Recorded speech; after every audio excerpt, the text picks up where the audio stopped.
ತುಮಕೂರು ಜಿಲ್ಲೆ ಬರ ಅಧ್ಯಯನ ಪ್ರವಾಸನ ಮುಗಿಸ್ಕೊಂಡು ನೆಲಮಂಗಲ ತಾಲೂಕಿನ ಹಸಿರುವಳ್ಳಿಗೆ ನಾವು ಬಂದಿದ್ದೇವೆ.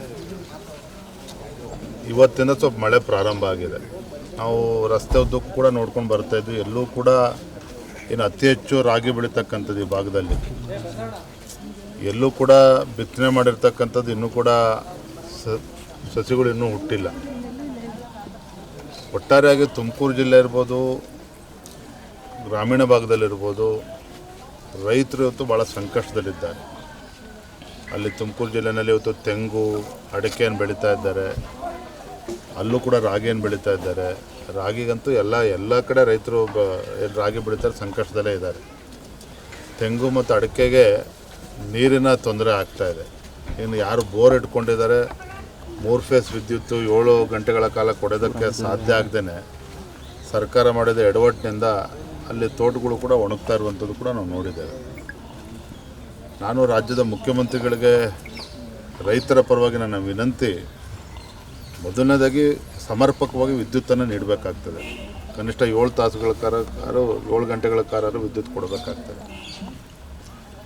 ಎಲ್ಲಿಗೆ ಬಂದುಬಿಟ್ಟಿದ ಪರಿಸ್ಥಿತಿ ಅಂತ ಹೇಳಿದ್ರೆ, ಬೆಳೆ ವಿಮೆ ಕಟ್ಟೋದಕ್ಕೂ ಕೂಡ ರೈತರು ಪರದಾಡ್ತಿದ್ದಾರೆ. ಈಗಾಗಲೇ 1 ಬಾರಿ ಬಿತ್ತನೆ ಮಾಡಿದ್ರು, ಸರಿ ಹೋಗಲಿಲ್ಲ. 2ನೇ ಬಾರಿ ಮತ್ತೆ ಅಳಿಸಿ ಮತ್ತೆ ಬಿತ್ತನೆ ಮಾಡಿದ್ದಾರೆ. ಎಕರೆಗೆ 45,000 ರೂಪಾಯಿ 60-70,000 ರೂಪಾಯಿ ಖರ್ಚು ಮಾಡ್ಕೊಂಡಿದ್ದಾರೆ. ಹಾಗೆ ರೈತರ ಪರವಾಗಿ ಏನೋ ಬೆಳೆ ವಿಮೆ ಕಟ್ಟಬೇಕು. ಅದನ್ನು ಕೂಡ ಒಂದು ತಾಲೂಕಿಗೆ ಏನಿಲ್ಲ ಅಂದ್ರೆ ಭಾಳ ಖರ್ಚು ಬರೋಲ್ಲ, ಒಂದು 50-60 ಲಕ್ಷ ರೂಪಾಯಿ ಒಂದು ತಾಲೂಕಿಗೆ ಖರ್ಚು ಬರ್ತದೆ. ಅದನ್ನು ಕೂಡ ಸರ್ಕಾರ ಕಟ್ಕೊಡ್ಬೇಕಾಗುತ್ತೆ. ಕೇಂದ್ರ ಸರ್ಕಾರ ಪರಿಹಾರ ಕೇಳೋಕ್ಕೂ ಮುಂಚಿತವಾಗಿ ರಾಜ್ಯ ಸರ್ಕಾರ ಕನಿಷ್ಠ ಇವತ್ತೇನು ಇಡೀ ರಾಜ್ಯದಲ್ಲಿ 28ಕ್ಕೂ ಹೆಚ್ಚು ಜಿಲ್ಲೆಗಳಲ್ಲಿ ಬರದ ಪರಿಸ್ಥಿತಿ ಆಗಿದೆ.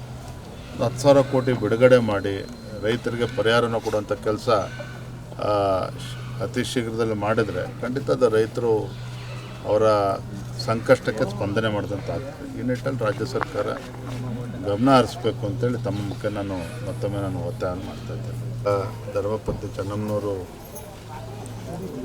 ತೀರ್ಕೊಂಡಂಥ ನಂತರದಲ್ಲಿ ಅವ್ರ ಹತ್ರ ಚರ್ಚೆ ಮಾಡೋದಕ್ಕೆ ಸಾಧ್ಯ ಆಗಲಿಲ್ಲ.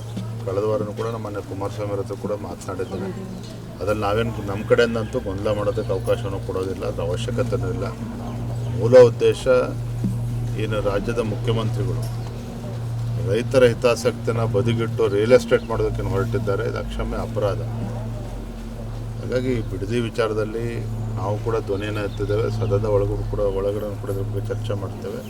JDS ಏನು ಪಾದಯಾತ್ರೆ ಮಾಡಬೇಕು ಅಂತೇಳಿ ನಾವು ಘೋಷಣೆ ಮಾಡಿದ್ದು, ಅವ್ರು ಮಾಡೋದಕ್ಕಾಗಲ್ಲ. ದಿನಾಂಕ ಕೂಡ ನಿಗದಿ ಮಾಡಿದ್ದಾರೆ. ನಾವೇನು ಅದರಲ್ಲೇನು ಗೊಂದಲ ಮಾಡ್ಕೊಳ್ಳೋದಿಲ್ಲ. ಕುಮಾರಸ್ವಾಮಿ ಅವ್ರತ್ರನೂ ಕೂಡ ಮಾತನಾಡ್ತೇನೆ. ಉದ್ದೇಶ ಒಂದೇ, ರೈತರನ್ನು ಒಕ್ಕಲೆಬ್ಬಿಸುವಂಥ ಕೆಲಸ ಆಗಬಾರ್ದು. ಭಾಳ ಒಳ್ಳೆಯ ವಾಗ್ಮಿಗಳಿದ್ದಾರೆ ನಮ್ಮ ರಾಜ್ಯದ ಮುಖ್ಯಮಂತ್ರಿಗಳು. ಅನುಭವ ಇದೆ. ಆ ಅನುಭವ ಇವೆಲ್ಲವೂ ಕೂಡ ರಾಜ್ಯದಲ್ಲಿ ಇವತ್ತು ರೈತರ ಸಂಕಷ್ಟದಲ್ಲಿದ್ದಾರೆ. ಅವ್ರ ನೆರವಿಗೆ ಬರಬೇಕಾಗ್ತದೆ. ಕರ್ನಾಟಕ ಕಟ್ಟಬೇಕು, ಒಳ್ಳೆಯ ಉದ್ದೇಶ. ಇವತ್ತು ದೇಶ ಅಭಿವೃದ್ಧಿ ಪಥದಲ್ಲಿ ಸಾಗಬೇಕು ಅಂದರೆ ರಾಜ್ಯದ ಪಾತ್ರ ಭಾಳ ದೊಡ್ಡದಿರುವಂಥದ್ದು. ಅದು ಇಲ್ಲಿ ಪ್ರಮುಖವಾಗಿರುವಂಥದ್ದು, ನಾವಿವತ್ತು ಬರಗಾಲದ ಸಂದರ್ಭ ನಿಂತಿದ್ದೇವೆ. ಮುಖ್ಯಮಂತ್ರಿಗಳು ಇಂಥ ಸಂದರ್ಭದಲ್ಲೂ ಕೂಡ ರೈತರನ್ನ ಒಕ್ಕಲೆಬ್ಬಿಸುವಂಥ ಕೆಲಸ ಬಿಡದಿ ಭಾಗದಲ್ಲಿ ಮಾಡ್ತಾ ಇದ್ದಾರೆ.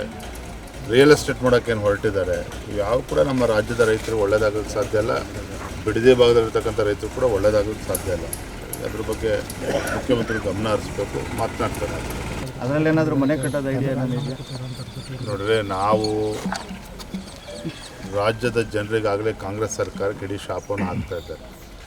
ನಮಗಿವತ್ತು ವಿರೋಧ ಪಕ್ಷದಲ್ಲಿ ಕೂರೋದಕ್ಕೆ ಅವಕಾಶ ಮಾಡಿಕೊಟ್ಟಿದ್ರೆ ವಿರೋಧ ಪಕ್ಷದಲ್ಲಿದ್ದೇವೆ. ಇನ್ನೂ 2 ವರ್ಷ ವಿರೋಧ ಪಕ್ಷದಲ್ಲೇ ಇರ್ತೇವೆ. ಕಾಂಗ್ರೆಸ್ಸಲ್ಲಿರ್ತಕ್ಕಂಥ ಅಸಮಾಧಾನಿತರ ನಾವೇನು ಕರ್ಕೊಂಬರ್ತಕ್ಕಂಥ ಅವಶ್ಯಕತೆಯೇ ಇಲ್ಲ. ಜನ ಅಂತೂ ತೀರ್ಮಾನ ಮಾಡ್ತಾರೆ. ಬರೋದಿಂದಲ್ಲಿ ಇಂಥ ಜನವಿರೋಧಿ ಕಾಂಗ್ರೆಸ್ ಸರ್ಕಾರಕ್ಕೆ ಮುಂದಿನ ಚುನಾವಣೆಯಲ್ಲಿ ಮನ್ನಣೆ ಸಿಗೋದಕ್ಕೆ ಸಾಧ್ಯ ಇಲ್ಲ. ಜನ ನಮಗೆ ಆಶೀರ್ವಾದ ಮಾಡ್ತಾರೆ. ಕಾಯ್ತೇವೆ. ಸಚಿವ ಸಂಪುಟ ವಿಸ್ತರಣೆ ಆಗಿದೆ, ಅಲ್ಲಿ ಯಾರು ಅಸಮಾಧಾನಗೊಂಡಿದ್ದಾರೆ ಅವ್ರನ್ನ BJP ಅವರು ಅದನ್ನೇ ಹೇಳಿದ್ರು. ಇನ್ನೂ 2 ವರ್ಷ ಇದೆ ರೀ, ನಮಗೇನಾದ್ರೂ ಅವಶ್ಯಕತೆ ಏನಿಲ್ಲ. ಅವ್ರ ಮನೆಯವ್ರು ಸರಿ ಮಾಡ್ಕೊಳ್ಳಿ, ಅದನ್ನು ನಾವು ಮುಗಿ ತೋರಿಸೋದಕ್ಕೆ ಹೋಗೋದಿಲ್ಲ. ವಿರೋಧ ಪಕ್ಷವಾಗಿ ಏನು ಕೆಲಸ ಮಾಡೋದು. ನೀವು ಸಣ್ಣ ಆಗ್ಬೇಕಲ್ವಾ? ಅದು ಒಂದು ಉತ್ತಮ ಆಹಾರದಿಂದ ಸಣ್ಣ ಆಗ್ಬೇಕಲ್ವಾ? ಪ್ರತಿದಿನ ನಮ್ಮ ಜೀನಿ ಸ್ಲಿಮ್ನ ಯೂಸ್ ಮಾಡಿ ಯಾವುದೇ ಸೈಡ್ ಎಫೆಕ್ಟ್ ಇಲ್ದಂಗೆ ನೀವು ಸಣ್ಣ ಆಗ್ತೀರಾ.